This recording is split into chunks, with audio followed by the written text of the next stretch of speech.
Okay, my name is Miwako Tsuji, and thank you for introduction, and thank you for giving me opportunity to talk about high-performance computing and quantum computing integration in Japan.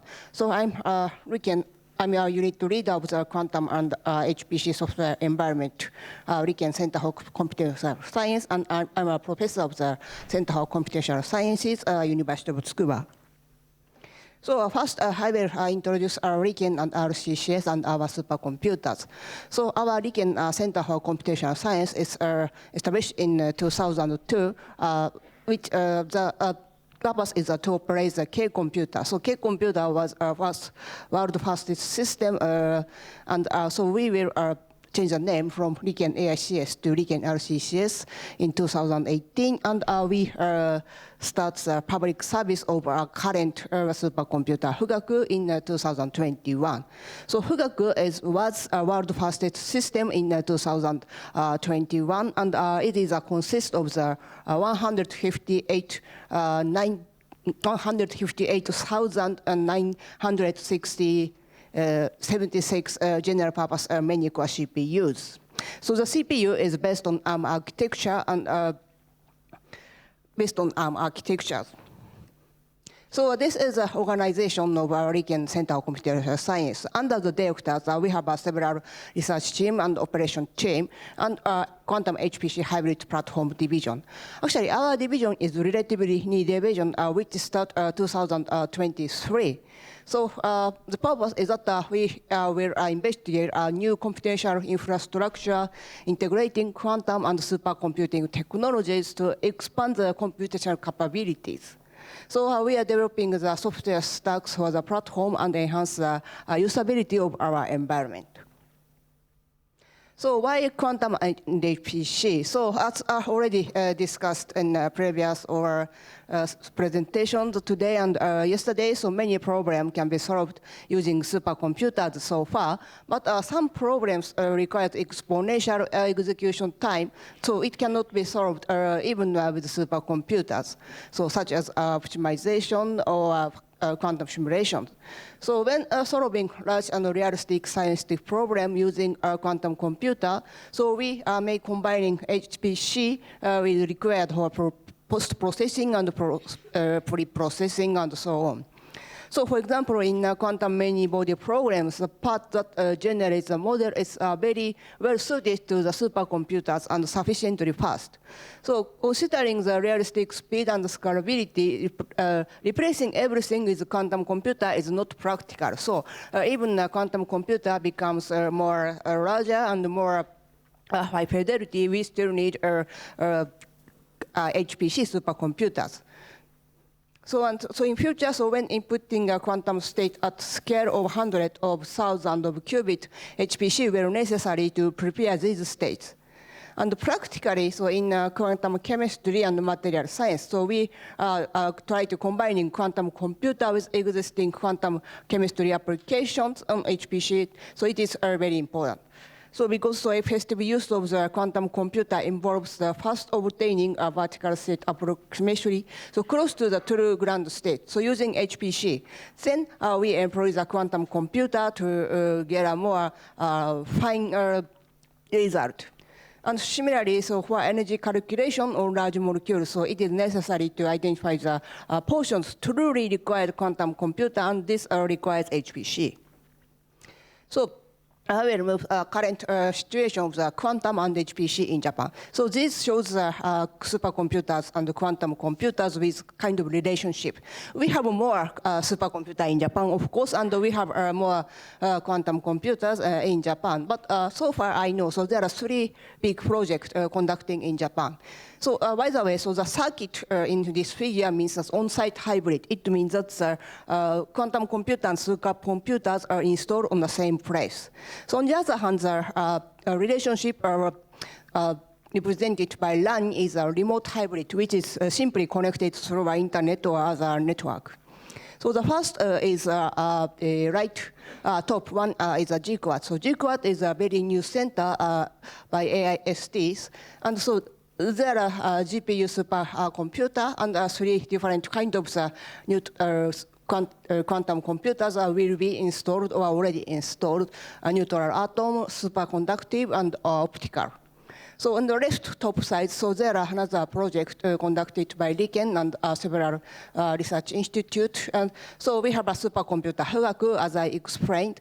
And at the same place of the Fugaku, we have an IBM supercomputer called IBM Kobe. And on the remote side, there are trapped ion quantum computer by Quantum. And this is connected through the internet with different supercomputers in university. And third one is a project conducted mainly by University of Tokyo.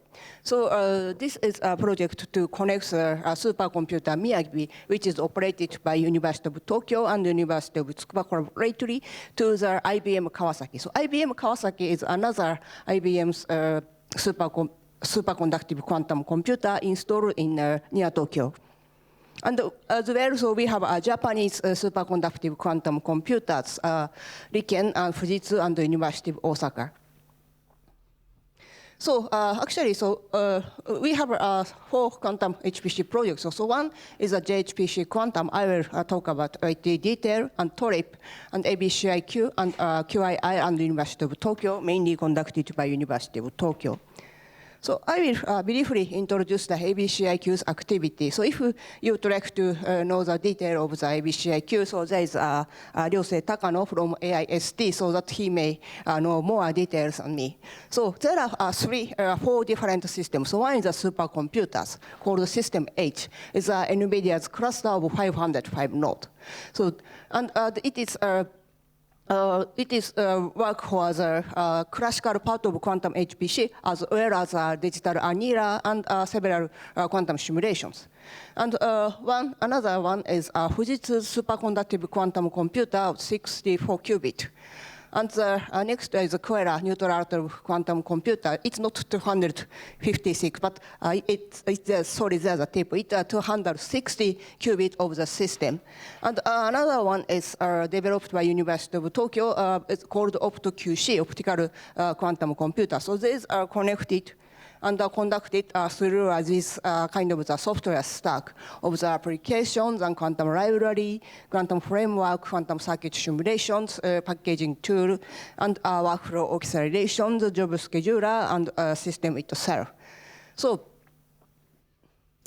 this here, so ABCIQ is basically AISQ operates several supercomputer with GPU, so they are very good at GPU and they know how to treat GPU. So that GPU-based GPU-based supercomputer is served for the GPU quantum circuit simulator and quantum annealing engine.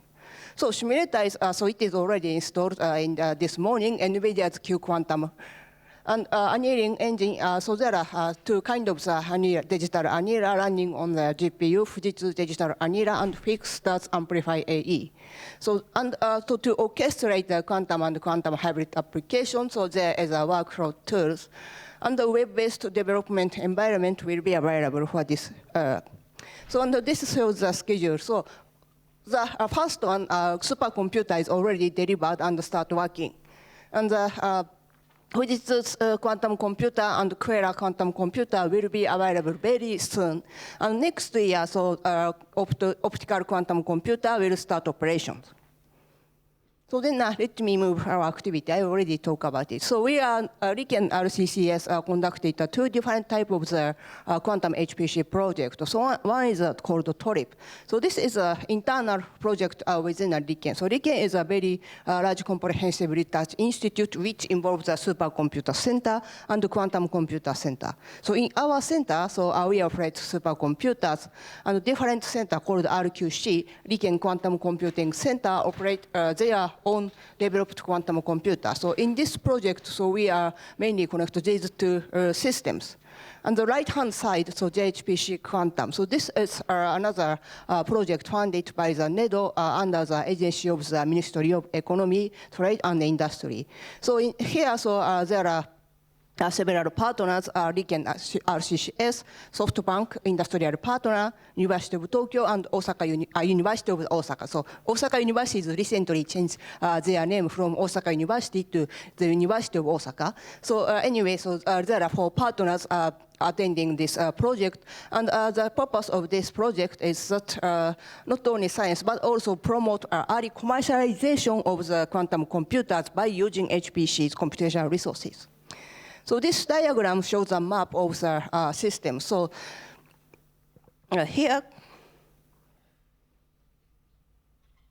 so in Kobe is the west area of Japan. So we have a supercomputer Fugaku, and we have an IBM superconductive system, and we will have a GPU cluster mainly dedicated towards simulations.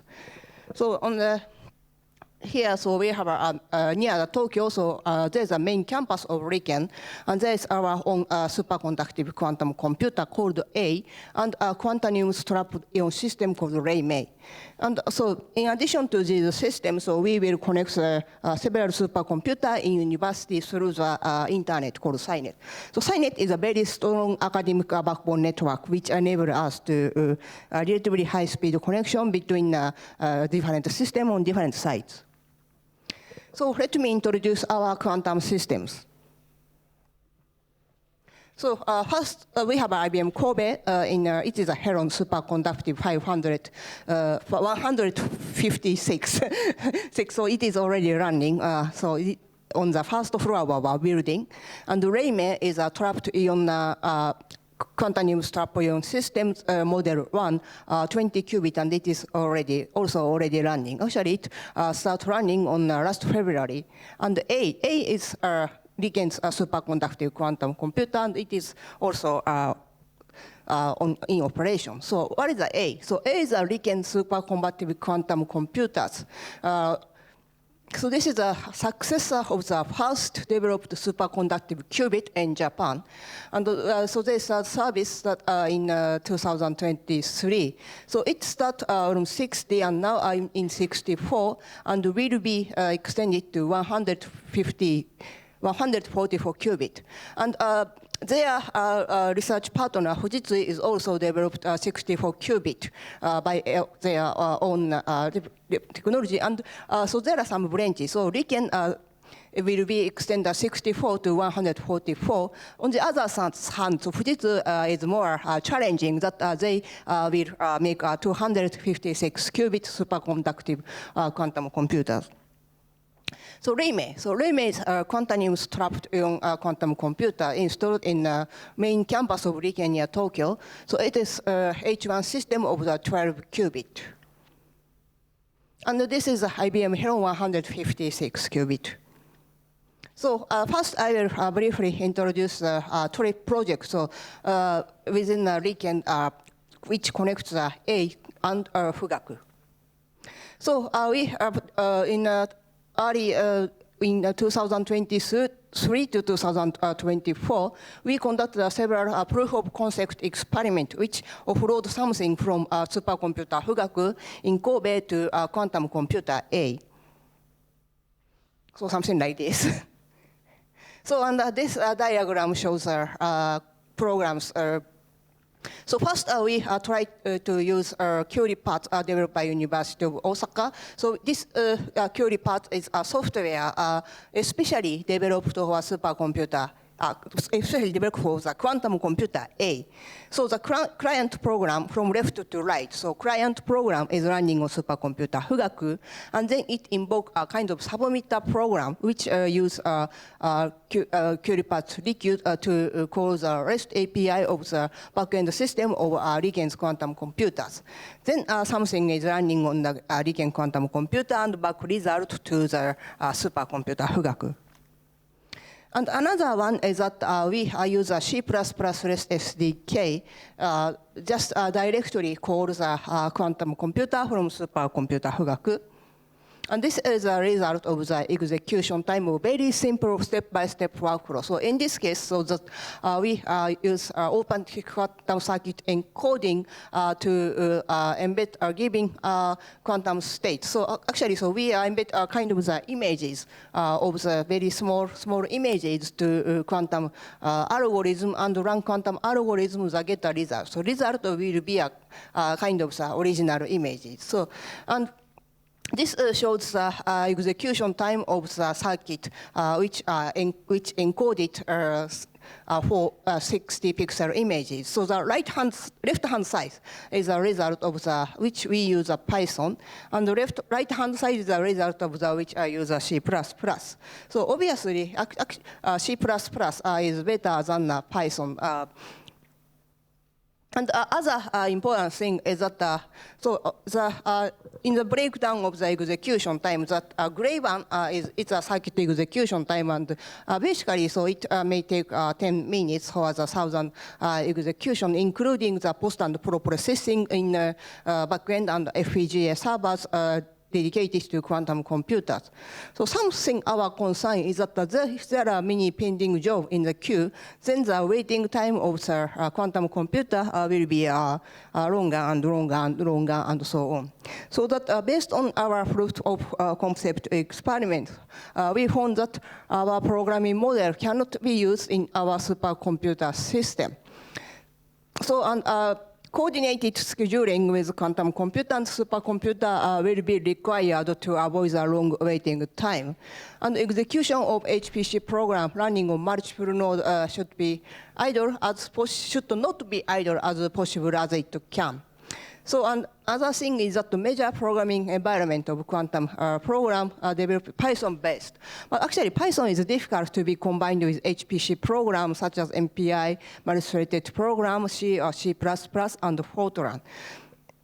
And recently, some quantum computing framework is also trying to move from Python to C++. So especially in case of the Fugaku, based on ARM tip, the Python performance of Python is not good because it is very co-designed with HPC application developer, and it is designed very HPC-oriented programs. So then let me move right one, JHPC Quantum. So in this project, we involve not as well as university academic partner, but SoftBank industrial partner. So this is a research item in JHPC Quantum project. So this is a very busy figure, so that you do not have to read this figure. But what I would like to say is that we are doing very many efforts to realize our quantum and HPC. So for example, to realize this software stack of the supercomputer and quantum computer, we may need a remote execution system, and we also developed the orchestration of the workflow, and we may port several quantum development kit, such as a Qiskit keyboard, on top of our common API. And very on top, so we are developing the quantum HPC hybrid application. So actually, application itself is one of the important topics in our quantum HPC hybrid project. So the first, we have considered a programming model suitable towards our quantum HPC. And we try to use a two-level programming model, workflow and task-based parallelism. So workflow is maybe it is widely used in quantum HPC integration all over the world. So in this workflow, tasks are managed by workflow engine, and the tasks may be a job in supercomputer or quantum computer. So then there is a workflow engine and submit each job in a certain order based on the description about the dependency between jobs. So this is a very coarse-grained task-based parallelism in workflow. And we expect three different kinds of jobs in this workflow. One is a simple HPC job. So this may run the kernel only on HPC, and simple quantum job. So this offloads a quantum circuit to quantum computer. And the last one is a HPC and quantum job. So it may involve both HPC and quantum kernels in a single job submission. So the second level in this two-level programming model is quantum HPC job, so task-based parallelism in HPC and quantum job.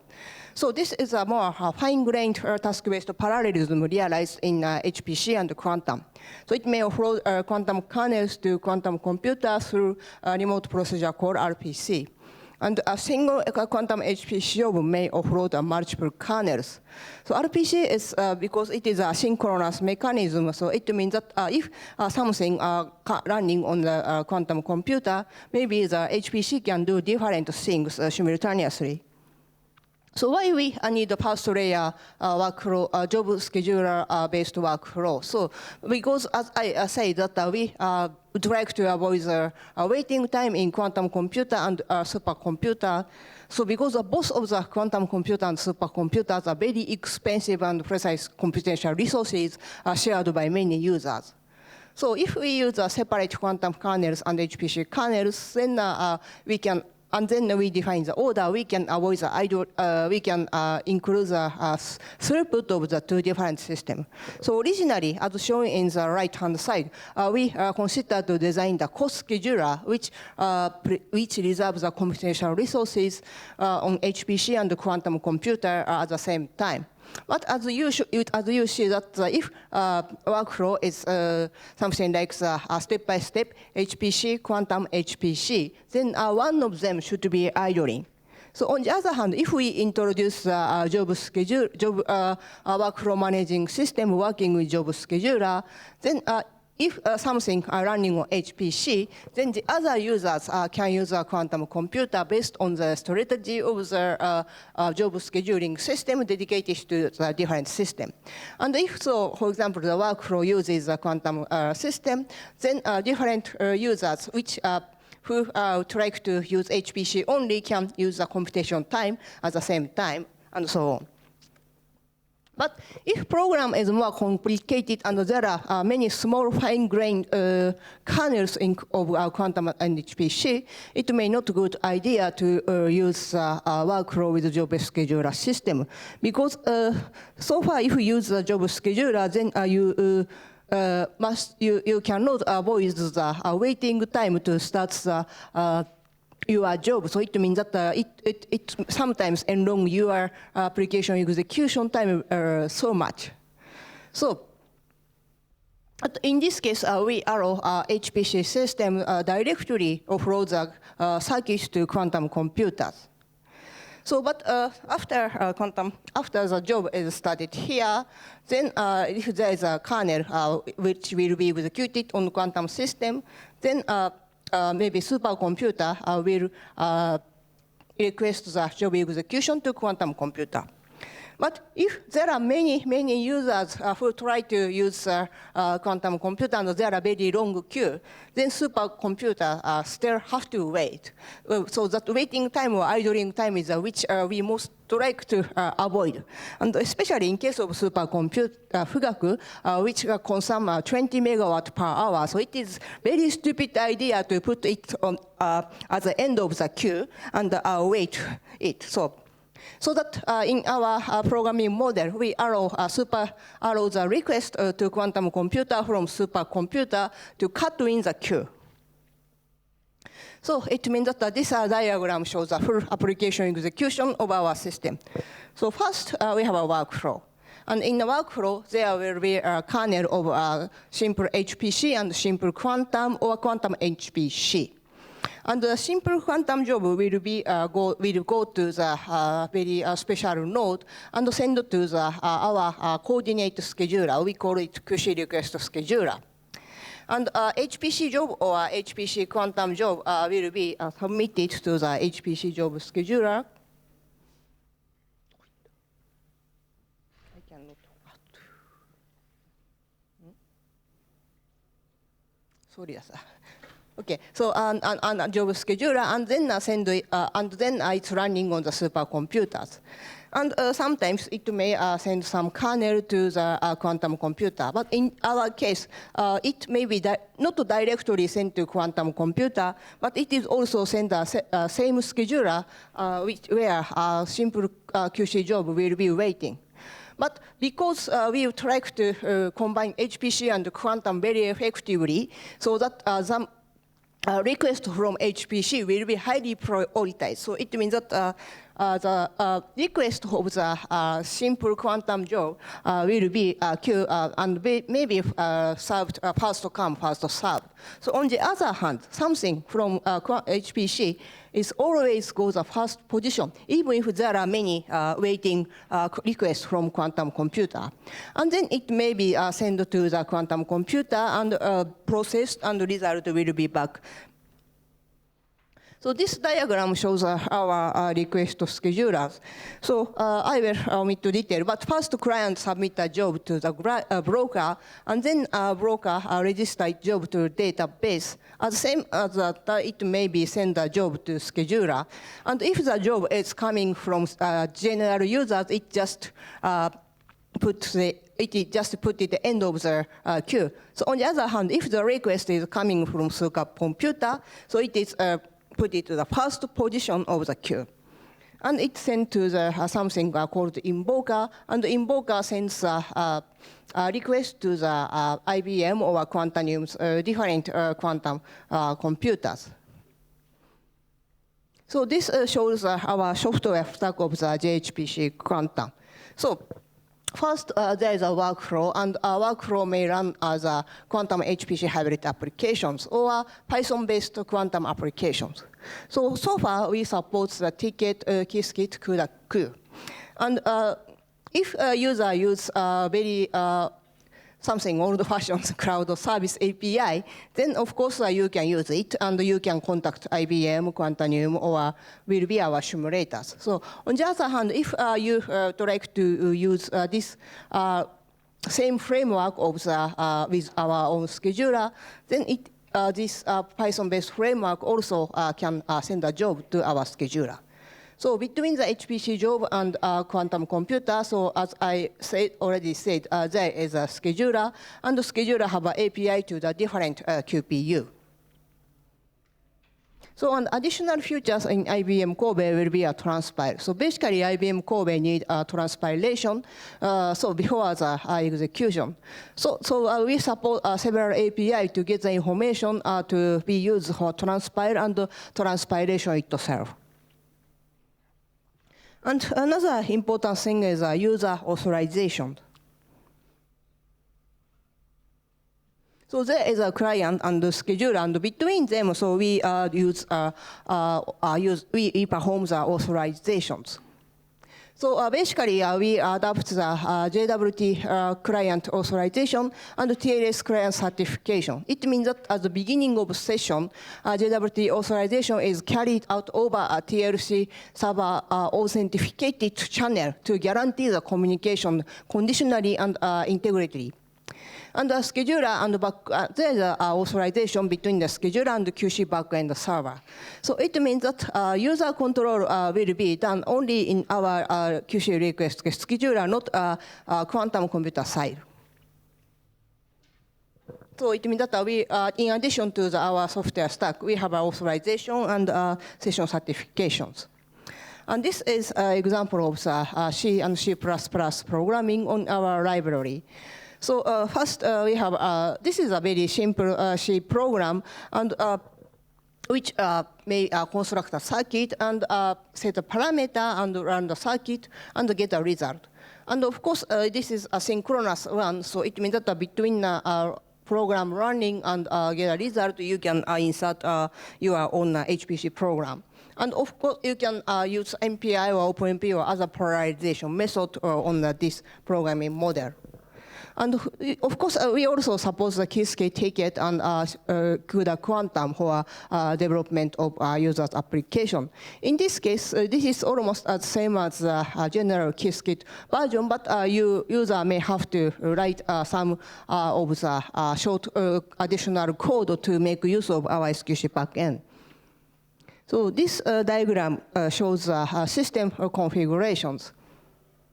So we have a workflow server or Fugaku front end.